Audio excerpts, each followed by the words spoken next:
কচু বনে হেগে গেল। আব্বা আমি 5 পাস করে লাইছি। বাহ মাশাআল্লাহ, হাই স্কুলে ভর্তি হয়ে যাও। আব্বা আব্বা আমি তো মেট্রিক পাস করে লাইছি। যাও তাহলে বাবা, এলা কলেজে ভর্তি হয়ে যাও। আব্বা আমি কলেজে পাস করে লাইছি। তাইলে এলা ভার্সিটিতে ভর্তি হয়ে যাও গা। আব্বা আমি ভার্সিটি পাস করে মাস্টার্সও পাস করে লাইছি। বাহ, তাইলে তুমি বাবা এবারকার ইংলিশের আইএলটিএস এর কোর্সটা কইরা লাও গা। হে আব্বা আমি ইংলিশে আইএলটিএস কমপ্লিট করে ফেলছি। Now I am English.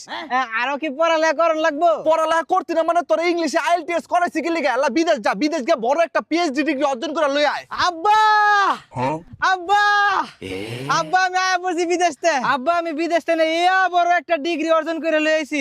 আমি আর পড়ালেখা করতাম না, আমি একটা চাকরি করমু। তুই বেটা যেই পড়ালেখা করছস বাংলাদেশের চাকরি পাবি। বাংলাদেশের চাকরি অনেক মূল্য। তাও দেখ একটু চেষ্টা মেষ্টা করে কোনো ছোটখাটো সরকারি চাকরি মাকরি পাস নাকি। ভাই একটা সরকারি চাকরির ফর্ম কইরা দেন তো। নাম কি? জয় সরকার। বয়স? বয়স 55। হইমি আপনার কি চাকরি করানোর বয়স আছে? আপনার তো পেনশন লোনের বয়স হয়ে গেছে।